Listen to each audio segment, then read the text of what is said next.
Continue to welcome people in. Hi for everyone. My name is Dawn Simmons. I'm the Executive Director of StageSource. We have Tanisha Jones riding the waiting room and Gina Forestal, who is taking notes today. We have three incredible speakers. We're going to talk about art making in the time of COVID. And it's super early days, but not knowing how long this is going to go on. It's been interesting watching how people are pivoting and being responsive and how people are thinking for the future in how they are creating art. So we've asked a few really interesting speakers to come in and sort of talk about what they're seeing, what they've been doing, and what they are doing in the future. To sort of make art, keep things alive, and figure out what next season, next month, 2 months from now, going to look like. So I would love to, and I don't know if I can do this, T, I think it's going to be you. I would like to start with Ramona King of HowlRound. I'm going to ask Ramona to talk for about 10 to 15 minutes, however much you got, and then we'll open it up to questions from the group. Before we get started, for all the new people, if you're on the line, please introduce yourself in the chat, your name, your title, your pronouns, your organization, and if you will, put your questions in the chat. T will pull those out after our speakers have finished speaking. Thanks all. Awesome. Thanks, Dawn. Thanks, Tanisha. Thanks, everybody, for being here. It's nice to see so many of your faces who I haven't seen in what feels like years, but is in fact perhaps just weeks. Awesome. So I am Ramona King. My pronouns are she, her, hers, and I am the producer of HowlRound Theater Commons. So HowlRound is a free and open platform for theater makers worldwide that amplifies progressive, disruptive ideas about the art form and facilitates connection between diverse practitioners. And we are based at Emerson College here in Boston. So for those of you who don't know us, sort of briefly, we have an online journal about theater and performance that is totally free for everyone to access, and also fully community sourced, so anybody can submit an idea to write for the journal. We also have a live streaming TV channel called HowlRound TV, where we live stream performances, panels, conversations, festivals, you name it, from around the world. And we have a couple other projects, but those are sort of the main two forward-facing platforms, but I encourage you to check us out. So today I'm going to talk a little bit about three particular projects that have sort of crossed my my home desk here at HowlRound, all of which I think are really sort of interesting and unique ways of art making in this time. T, is it okay if I share my screen? Is there any reason why I can't? Okay, awesome. Yay. Okay, then I'm going to share my screen while I talk about these so that you guys can see a little bit more what I'm talking about. Don't mind the like millions of tabs that you'll see briefly. Okay, so first, I want to talk about this performance of a play called Snapshots that was done by Convergence Theater at the end of March. So Convergence Theater is a small sort of collectively run theater company, and they were planning to produce their play Snapshots, when all this hit, and so they weren't able to. So they did the play on Zoom. Now I know there's been a lot of people and companies who are, sort of pivoting to Zoom for play readings, some sort of like semi-staged readings, different sort of hybrid performances. But I think this is a really great example of a company that sort of used Zoom particularly as a creative tool, not necessarily to just recreate the experience of what you would have if you were, say, sitting in a room at a table hearing a play read around the table, but really sort of used this medium and reimagined what they were doing in order to, to make this experience sort of really unique and speak to the time. So I'll drop all the links in the chat when I'm done speaking, but you can watch the full video right here on HowlRound. I think it's about 2.5 hours for the full play.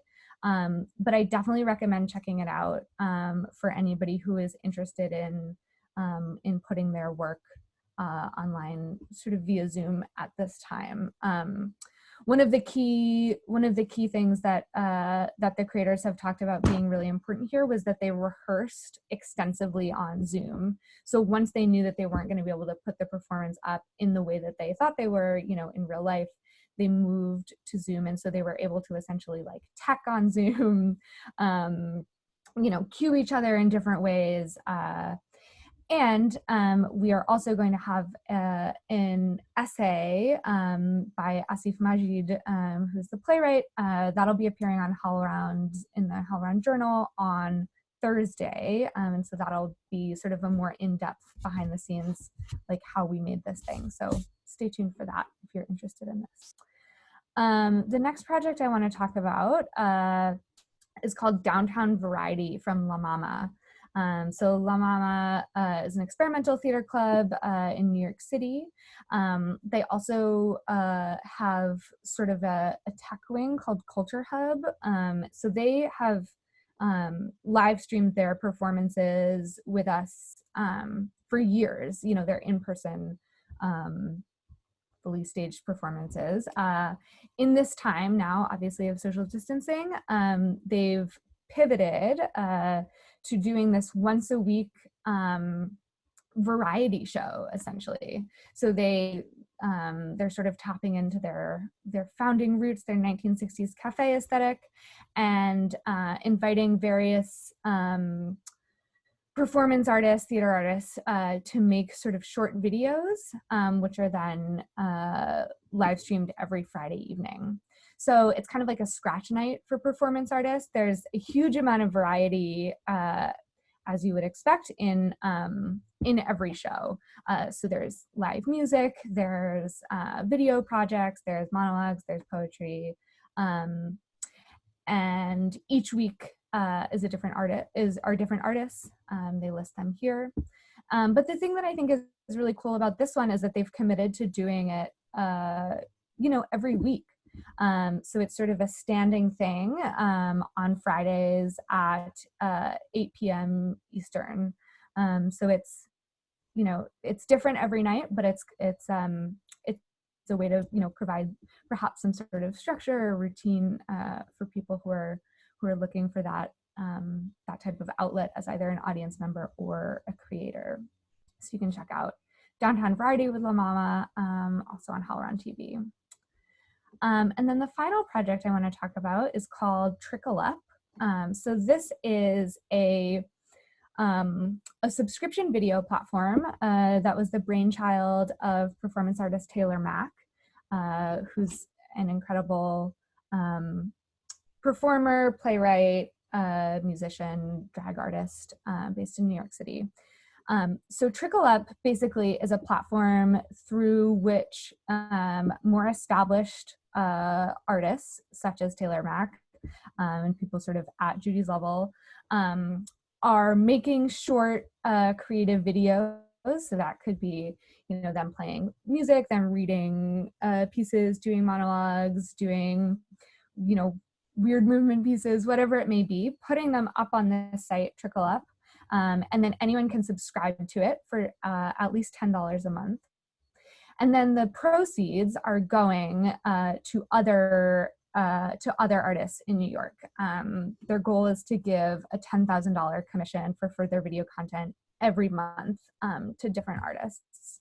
And so what I love about this is that, it's artist driven. There is certain people involved with this have institutional affiliations, but it's essentially the brainchild of an artist, and artists, putting their work in and making it happen. The grants are also chosen by the artist. So essentially, if you are, you know, a relatively high profile artist. Here's the full link of people who are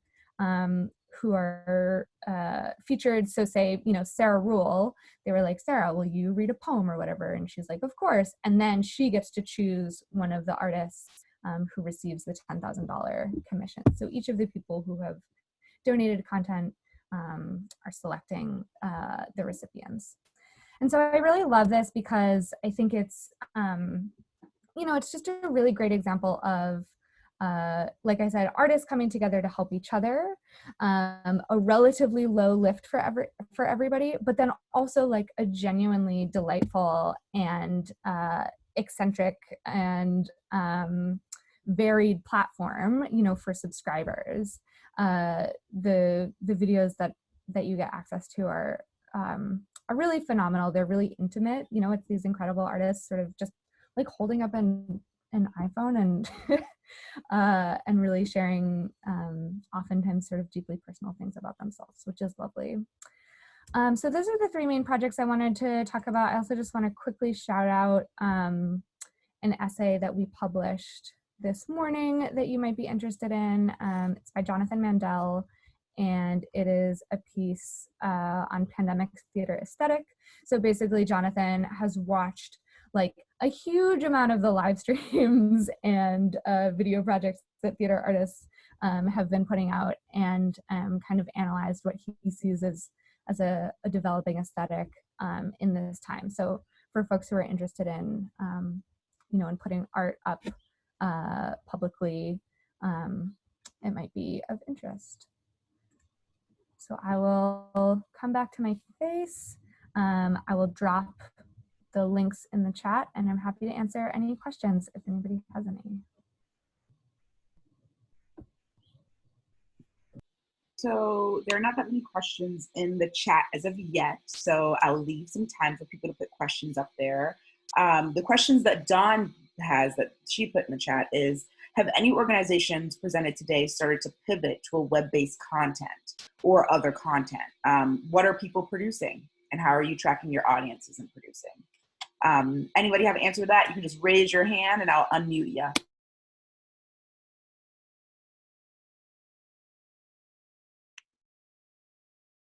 Go for it, Melissa. Sorry, I muted myself. Okay. Yeah, hi everyone. Awesome to be here with you all.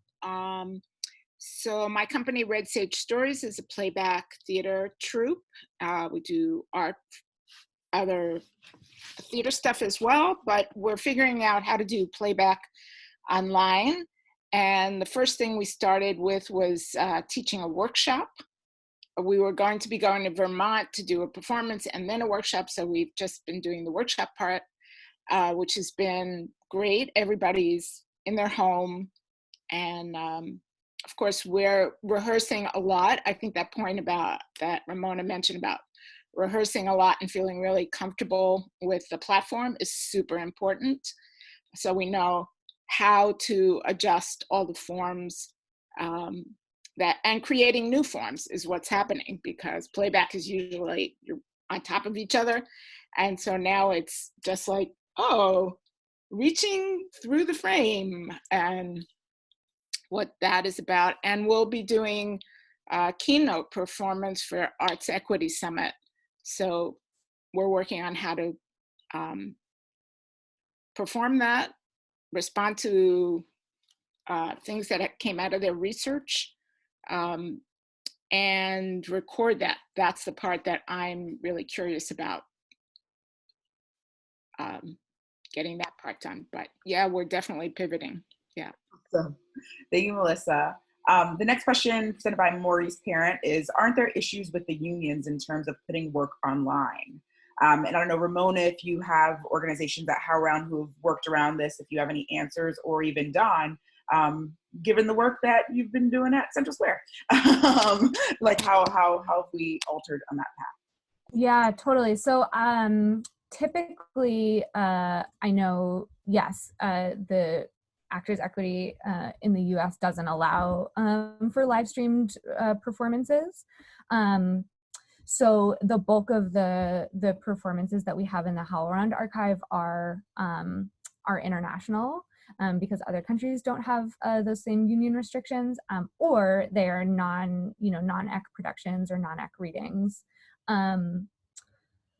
I think in the cases that I mentioned here, like I think Convergence is a small enough theater and sort of collectively run, like I said, that those folks aren't union, and I think the folks in the Downtown Variety, or since they're more in the performance art world, they're not necessarily like union actors.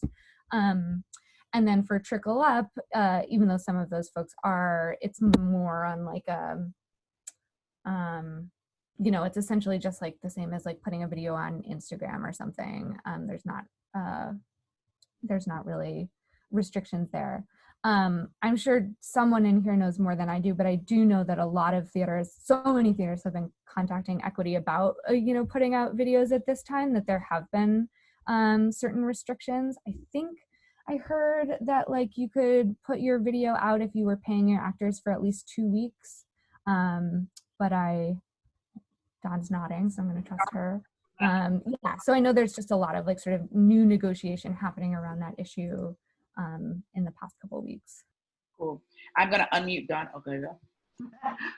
So I will speak sort of anecdotally, but Kathy Carr Kelly over at Central Square has also been very generous with if you want to talk to her about how she got the hookup for a pipeline, please contact her. So what I would say is, right, from what I understand, Actors Equity right now is sort of trying to figure out how to pivot and be generous in this moment. But there is that sort of, you have to pay the actors for the weeks that whatever you are filming is going to be online. And then there is some kind of, I think, ticket sale model that they are working on, like how many viewings equals how many seats is what they're sort of trying to figure out. So that's a little bit of what I know for the actors piece.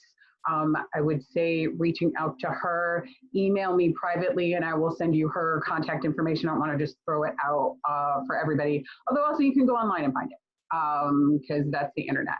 I think one of the other questions is for the playwrights. What does that look like? Pat, I don't know if you have thoughts on what rights holding and viewing is like for playwrights.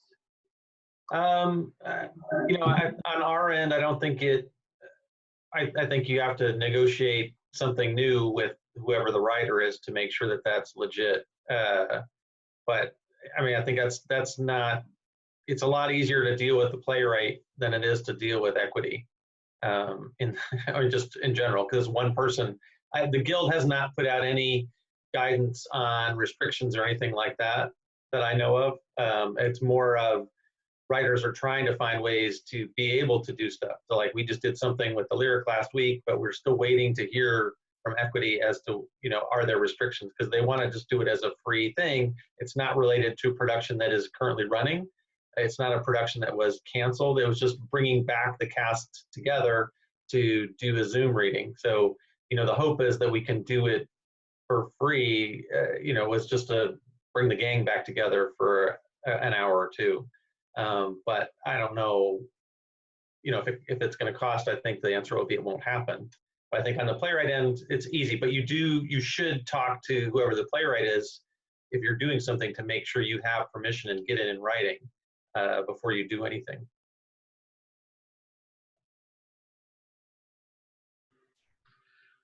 All right, so then T, I'm not seeing any other questions. So what I would love to do is move on to Ellice of Abilities Dance and sort of segue. We've talked a lot about rehearsals and how that works in sort of creating work for the web.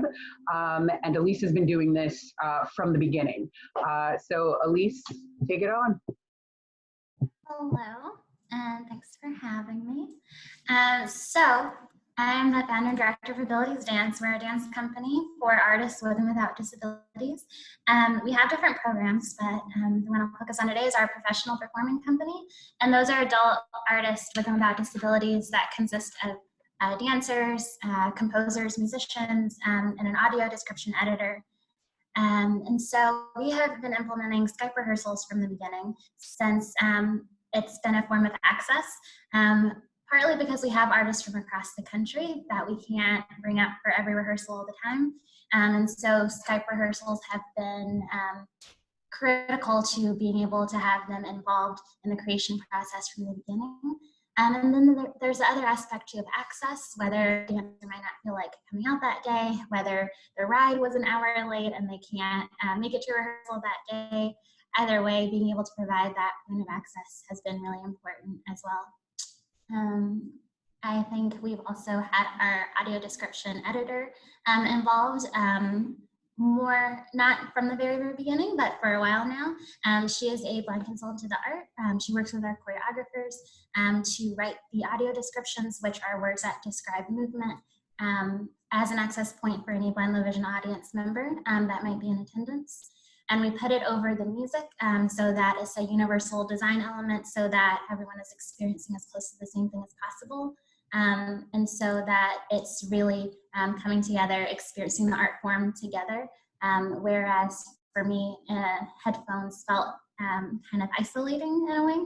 So I want to be able to provide that point and to be able to have also non-blind audiences and non-blind artists be able to see that access can be incorporated into their work too, and that they can make that possible. I think that it can be a little bit of a transition if you're not used to having that type of rehearsal process or creation process, but it's definitely doable. The most that we've really changed in our process is just kind of checking in with artists and being like, how are you feeling today? Mind body type of check-in, which we've always kind of done since, you know, mobility can change day to day, or just in general, if things are happening in someone's life and that can affect their movement quality, and being responsive to that. But with everything going on now, I wanted to be able to provide space where people feel like they can just say, hey, not feeling it today, and that being okay. And then we just kind of work with them to reschedule or shift as needed. So really being responsive to what's going on, what's happening with them, but still creating and still having, especially in the works that we're creating right now, a sense of fun and play and having our kids' brains on as kind of an escape from all of that. So that's kind of my spiel on how we do things. If you have any questions, how do you coordinate between all the artists? Are you all rehearsing at the same time? So with the dancers and choreographers, they are Skype rehearsing at the same time. Sometimes the dancers might be in the same space. Right now they're not. And that's at the same time so that the choreographers can kind of see and create as needed. With the composers, that's kind of a back and forth process.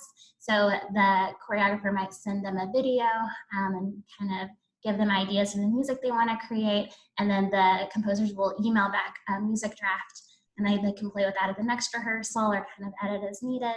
And then within that, incorporating the audio description editor to write the audio descriptions as they're going. So the dancers have time to practice with it, and the composer can start creating the audio that will be attached to the music. So there are a lot of different processes happening at the same time, but overall it becomes this really great artistic and access way to do art that I love. Yeah. Great, there's another question in the chat. Are you finding new ways using the screen and technology from now? Yeah, we are in that we're kind of opening up our process, kind of joining the bandwagon of the Instagram live dance classes. So that's been a fun journey. Just being able to kind of open up what we're doing to everyone else. In our first class, we had one of our teachers from New York lead that class, and then I was leading, she was standing and I was doing a wheelchair variation of that. So that was a nice way to be able to incorporate the different processes that we do in our company classes and opening that up to the public. We also transitioned one of the students in our education program to a Zoom class with her teacher. So even though they're in different states and they can't see each other because they would have class every other week, being able to still learn in that method as well. Yeah. Awesome. Thank you. Are there any other questions out there for the chat? How do you move from Skype to in-person rehearsals? Yeah. In-person rehearsals tend to happen closer towards, not that we're there yet. In-person rehearsals tend to happen kind of closer to the performance date. And so it's kind of going back and forth and then transitioning to maybe the dancers might meet one-on-one to kind of practice within each other. And then closer to the end is when everyone kind of comes together and we can see how we can kind of fit those pieces together and be able to present the work as is. And it's not always the smoothest, or there might be a little distance thing that we might need to work on, but it tends to work. And it's great that we're able to incorporate all of these different people from across the country to be able to do the work. Is there an advantage of Skype over Zoom for your work, have you found? I've just started using Zoom right now, and it has been not as staticky, so that's been great. Also, you get to do fun backgrounds like that, so there you go. But in general, just kind of making sure you have a strong internet connection, backup if needed, being able to send videos to the person. There's another question. Are you considering developing work for the virtual platform instead of just as the development environment? And if so, how might that be different from your live performances? With our last production that we were able to do, we were able to create video for that and send that to folks who weren't able to come, since that week was kind of that transition week where people were debating whether or not to go out. So I found that that's been really great, and being able to provide access in that way, not just during that time, but for anyone who might not have been able to come.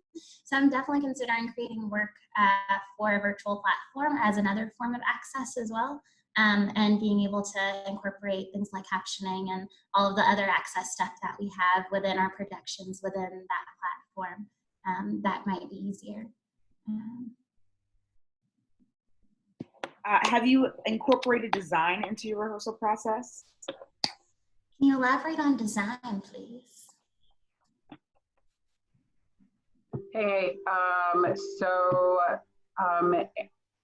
you've talked a little bit about composing, but is there a set design that you are thinking about in the sort of virtual or digital world? Lighting, are you playing with those kinds of things as you are in the rehearsal process so that you have a place to go once you are live? I wasn't. The rehearsal process had been virtually just kind of making sure the content was there with the movement, as well as making sure folks feel comfortable with any music changes and audio descriptions. So that's been kind of the process, and then kind of using the lighting and all of that later on when we're actually in the space and able to rehearse on the stage, so that it's not that big of a transition. But who knows, with delayed rehearsal process, that might be something that we play with.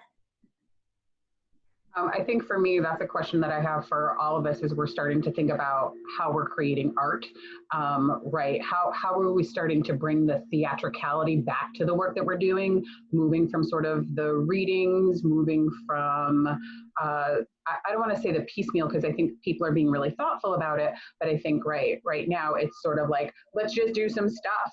And as we start to really figure out, okay, if we're going to be here for a while, how do we bring back those elements that make live performance so engaging, right? The reason that we're all doing this kind of work instead of doing film or TV. I'm curious as to how people are incorporating those design elements. Josh and Mike, we talked a little bit about this in our sort of prelim conversation about what Improv Boston is doing and how you're sort of finding the theatricality there. So if there are no other questions for Ellice, I'd love to move on to Improv Boston and what they're doing, and hope that people will start to think about, those design elements and how you bring that to your work. Mike and Josh. Hello. It's nice to see everybody. Hi. To Dawn's point directly, one of the things that I certainly have noticed over the last few weeks is as I watch online shows, I trained as a tech I'm still teching 11 years in, and watching improv shows without lights and sounds is hurting me. I want to jump in and just make all the lights and sounds happen. And so I've been on my own private calls, playing with like LED lights and stuff like that. Even just, the $10 ones you can get on Amazon to use for uplighting or downlighting can be super fun to play with. So I wanted to, our goal is obviously to talk about making art in our current modern age. For those of you who don't know, Improv Boston is a primarily improv theater. We've been around for almost 40 years at this point. We do on average 30 shows a week, about 2/3 of which are improvised and 1/3 of which is either sketch comedy or stand-up comedy, so scripted. We are in Central Square at the moment, have been for the last 11 years, and we're generally pretty busy. This concept of where we're at now has obviously changed things for everybody. It certainly has for us. We, as most theaters do, rely very heavily on our live shows as a way of surviving as a theater, right? We also have a touring company, we have classes, but at its heart is, of course, our performance-based model. And we are somewhat unusual in that we are both a community theater and what we view as a professional theater as well, working together in the same building. We have a smaller stage and a larger stage. Our larger stage seats about 90 and our smaller stage seats 40. And generally speaking, the smaller stage we reserve for our community shows, the places where people are learning and growing and developing, trying out new ideas, newer performers get to play in there. And our bigger theater, we tend to put our professional shows on there, our main stage show, the shows that somebody can walk in off the street and see a really quality live performance that highlights the versatility and variety in our art form. When we were looking at the world that we're in right now and the inability to do live shows, we really thought we have two obligations here. We have the obligation to perform art for our guests, the people who would normally walk into our doors and want to see a show, to get that escapism from their day-to-day life, to just laugh, right? We're a comedy theater. We're here to have a good time. But we also have a really strong obligation to our community as well, the people who provide our art for us, the ones who learn and grow and then get up on stage and do these fun, ridiculous shows, the people who end up teaching in our school, the people who end up going on to our touring company. They're essential to our well-being as a business. As a community theater, we rely very heavily on our community. So when we were looking at creating art in the COVID-19 world, we had to acknowledge the fact that a lot of what we were doing was to create art for our community and by our community. So we've taken a sort of two-pronged approach, like how do we do something that engages our community, keeps them connected, reminds people that there is a world outside of our living rooms right now, as well as inviting people in from the outside and saying, this is what we have to offer. I'm actually going to share my screen if that is okay. Let's see, desktop, sure. I'll get to this. Oops, wrong one, wrong one. Let me get to the right desktop. There we go.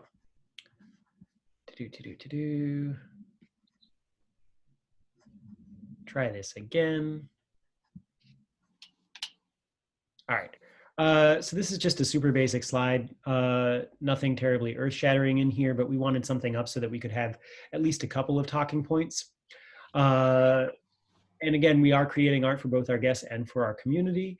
And I'm actually going to turn this over to our artistic director right now, Mike Carr. So Mike, if you would like to start speaking, you can go for it. Thank you, Josh. Hello, everyone. As you said, there is a world beyond our living room. I'm on a porch, second story porch, so nice and safe from it's just nice to be outside for a couple of minutes. So yeah, one thing we faced as a challenge is our, as Josh said, is heavily reliant on our guests coming through the door. So how do we still retain those guests as well, keep our community? So one of the questions that we asked ourselves is, what is the responsibility of ImprovBoston as an artist? And I've always kind of, as an actor and performer for years too, I think of art having responsibilities. One being to hold a mirror up to society and show itself to itself. You know, some of the greatest art that gets created comes out of the world around us. And I think I was saying in the call last week how when this is, I think the work that this is going to be really incredible. Boston right now, that our focus is to entertain people. So we're focusing more on our entertainment. We have moved main stage shows to Zoom, and we live stream them on Twitch every Friday and Saturday, 8 o'clock. Our main stage does what is called all form improv. That basically, it's sort of a combination between what you would see on Who's Line, short form improv games, combined with what is called long form based theater, where it's more free form, single suggestion inspires the actors, they move from there. So normally we would do that kind of show. It's medium, we can't, because they're not with each other. So they can't necessarily do what they would normally do. So our show has become a 2-half show. The first half is form half with games from Whose Line Is It Anyway style games. You can play format. Then the second half you can do. Yeah. It might be good if you moved inside where there's a slightly stronger Wi-Fi. I think you're going in and out a little bit. Sure. Come on, everyone. Let's go in my house. Is that any better? Hearing me better? Hello? Yes. Great. Keep talking. Field trip. Hey. There we go. I think that's better. Great. Awesome. So I'll go back a little bit just to kind of cover what might have been missed. So our shows really on stage, very physical, very connected. Improv is a team sport. So having that close physical proximity is so incredibly important for the work we do. We don't have, we're on computers, so we had to shift our energy and shift our shows. So to keep ourselves relevant, we put our ImprovBoston main stage cast, which is the show that performs normally Thursdays, Fridays, Saturdays at 8 o'clock. We're doing just Friday at 8. Then they are doing 2 halves of their show. The first half being short form improv games, similar to on Whose Line Is It, and the second half more long form based improv, but it's based on the technology we have. So one show, we had a couple of them make fake PowerPoint presentations that other improvisers would then justify slides that were there as if they were in a conference call for a business. Something like that. We've done a few other different things. On today, we experimented with something a little more traditional in improv called what is called a rabbit hole, where you have an improv scene, but then someone else jumps in, is inspired by and other part. That was the most long form improv thing we've tried on this medium pretty well. So we're continuing to develop that idea. Pushed our Boston Family Show, which usually is Saturday o'clock. They did their first show this past Saturday with an improvised choose your own adventure puppet show, where they made puppets from stuff around their house, or if they had real puppets, they used those real puppets in a show and communicated with the audience via the Twitch chat stream to give suggestions throughout the show. Twitch, we found, is a really good place to broadcast because it's a very accessible format for a lot of people. So we Twitch. We do the shows on Zoom and we broadcast to Twitch. Then the family show is also going to be continuing their to explore other options for families and kids, specifically during the week, to keep kids and families engaged. We have a show called Golden Age Radio, which is coming up. That's going to be reoccurring on Thursdays. I think I just secured that. Thursday nights is a show based in radio from the 1940s, the 1930s. So it's kind of a perfect fit to this medium. So our actors improvise radio shows as if they are from that time. We have a show called the Baking Challenge, which is an opportunity to do baking in their own home. They can film it or they can zoom in live with their creations. And it's a good way to keep people engaged. People can do characters. They can be good bakers. They can be bakers. It's just a way to keep people engaged. We're working on more programming as well as we go on. I had a rehearsal last night, asked us doing a live animated show where they're imitating and someone is drawing the show improvised.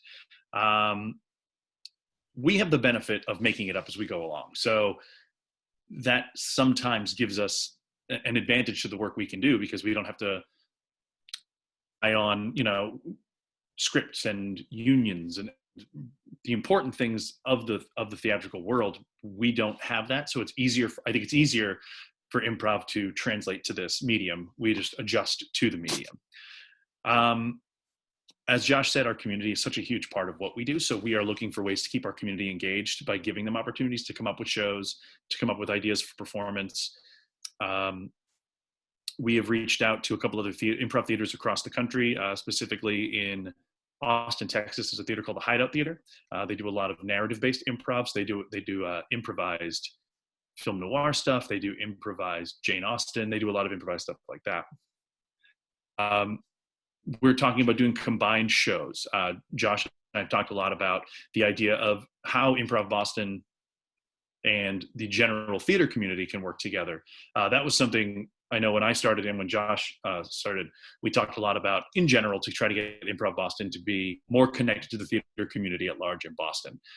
There is this belief that improv and theater are separate, but I think there's so many similarities between us that we can find ways to work together and to support each other. And we're looking to find, and that's actually something we've talked about is to other theaters and other actors in town and finding ways to do some kind of communication or combination of improv and scripted work. I've directed a show in Florida for a long time that was a scripted adaptation of A Christmas Carol with an improvised element. We did a scripted Robin Hood with improv. So there's ways of keeping our worlds connected. And I think in this medium, I think there's other ways we can explore. But we are just really trying to keep our city to find new ways, this medium, to bring what we do to the and keep people entertained. That's a big part of what we want to do. And for us, at least, the circumstances behind the switch to having to do Zoom and Twitch shows are less than ideal. Obviously, we would prefer to be open, but there's a world of opportunity to be found in using the online mediums and really being forced to explore them. We've been discovering a whole pile of new classes that we can teach using the online forums. There are new opportunities for collaboration that I'm sure many of you have noticed in your personal lives, right? I know I have been talking and socializing a lot more with friends who live further away than I would normally be able to hang out with readily. We've been able to do that as performers as well, and really reach out to various people in different communities, different theaters, to make sure that we are really grabbing onto as much of the benefits of this technology as we possibly can. If everybody is sitting at their living room or on their porch, it's a great equalizer. We can reach out and talk to other people and say, hey, normally you would be doing this on stage at whatever theater you would be at. Come join us. We'll all do this together. There's no reason to be brand agnostic right now. We can sort of do this all at once, which is fun. So lots of stuff going on. Awesome. We do have a few questions in the chat. So one is from Lisa saying, can Mike talk about the benefits of Twitch? And also, could you just give a brief description of what Twitch is for those of us who do not know? Sure. I Twitch until about 2 weeks ago. I learned about it from my nephew before it started. I would hear people talk about Twitch, and apparently it's mostly for gaming. A lot of gamers will play video games on Twitch and broadcast their gameplay. And my nephew would sit on the couch for hours and watching someone else play a video game on Twitch, which I did stand, and to a degree I still don't. It's an easy platform to broadcast on. I think, and still learning about it. Matt, our marketing director, has been doing a lot of the work behind the scenes to use Twitch, but we found that what we can do on it is we are able to put up like a title screen that just says ImprovBoston Mage Online. We also put our link on there to our theater so people can donate to the theater. All the shows we offer right now are absolutely free. We're not charging for this, partially because we feel that for right now, it doesn't feel right with a lot of people losing work. But what we can do is say, this is free, but if you like what you're seeing, any money you give to the theater is going to help us keep the doors open when we reopen. So we can put that up, we can play music, and then we can transition into the show to give it a little bit of, I'm trying to think of the right word, quality, a little bit of a quality and a good look for the show. So Twitch has that ability to give us a little bit of production quality, which is very so far. Awesome. Also super useful because unlike, Facebook, you need a Facebook account. A lot of the other platforms, you do need an account to watch things. Twitch is 100% free. You can just jump on as an audience member, and you don't have to create an account or another password or anything like that. It's just there and ready. We're also working on embedding it into our website so that people don't even have to go to Twitch. The only advantage to creating a Twitch account is that's how you can join in the chat function, which for us as improvisers is super useful because we can get suggestions and we can get audience participation from it. Great. The next question is, I think there was a question in between there is there an expense to use Twitch? You all said 100, and not specified. Is there a cost per broadcast or is it per month? The $100 was a piece of software that links Zoom to Twitch, which as far as I know is helpful, but not necessarily essential if you have a developer on staff. I could be wrong on that one. I am not a technology guru by any stretch of the imagination, but it is not per broadcast. It's just Twitch makes its revenue from advertising, so it's a free service. We don't pay. Awesome. Before I move on from that, Mike, that is correct, right? I'm not missing something? No, you're correct. The software we bought was the audio software that helps connect. We bought Loopback. Loopback is the name of that software. But I don't think that is a necessity for streaming on Twitch. That's just something someone who's on our main stage cast does a lot of work on Twitch and said, if you want it to be at a certain level of quality, he suggested it to us. It's not, and there's other software that you can get. Great. And so we were talking about the software that connects Zoom to Twitch. Can we explain a little bit more in depth what we mean about recording on Zoom and broadcasting on Twitch? Are you not doing the Zoom shows live, or are you broadcasting the live Zoom shows on Twitch? We're broadcasting the live Zoom show on Twitch. So we're on Zoom and it's broadcasting to Twitch. Now, we did discover recently that you can literally broadcast your Zoom to Facebook Live. You can broadcast it to YouTube within Zoom. So there are other options available. If you use Zoom, you don't have to necessarily go to Twitch. We just went to Twitch because of the ability of it. So our show was happening on Zoom and then going broadcast to Twitch. There is a delay, which in improv is kind of tricky. We have a small delay in Zoom, but the delay from Zoom to Twitch can be anywhere from 30 seconds to 5 minutes on the connection. So we've discovered ways of getting around that when we ask audience for suggestions, because our audience is not on Zoom with us, they're on Twitch. So that way we can be alone and, on stage, so to speak. Awesome. Don, do you want to take it over from here? Hello, everybody. So it looks like if there are no more questions, there is no sense in keeping us all here for forever. if there's anybody that you would like to talk to, please feel free, email me or reach out to them quickly in the chat, grab their email. We are happy to keep you all connected. I would love to come back to this conversation a little later, right? There's some speculation, some of the art service organizations, some city officials like that, right? May 4th is a deadline, is a sort of benchmark of maybe things will be back to normal, but we're also hearing that this might push out further. So this idea to me becomes really important. How are we creating art? How are we collecting audience? How are we creating new audience? And then how do we transfer or bring that audience along when we are back up and running in a live theater performance? So I would love to keep coming back to this conversation periodically to see how people are using technology, what technologies people are using. Again, the idea of theatricality. How are we creating events that sort of speak to our medium are really interesting to me. So look for this conversation again. If you would really quickly just scroll up to the top of that chat, there are a couple of other topics that we want to come back to. How are you engaging your boards in all of the work that you're doing right now? How are you messaging? What is the need for shared messaging? How are people navigating the CARES Act, PPP? How are you financing yourself? All of these other questions that I think are important right now, and that kind of group sharing, information sharing, I think can be really helpful for folks who are filling out all of these different forms, all of these who are navigating all of this new work that we're doing. The sharing is super important. So if there's anything up there that you feel qualified to speak on, know somebody who should speak on, another topic that that you'd like to see us address, please reach out to us at StageSource.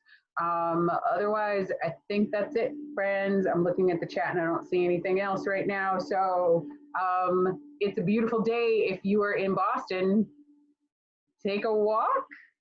Don't take a walk. I don't know. Thanks, everybody. Later.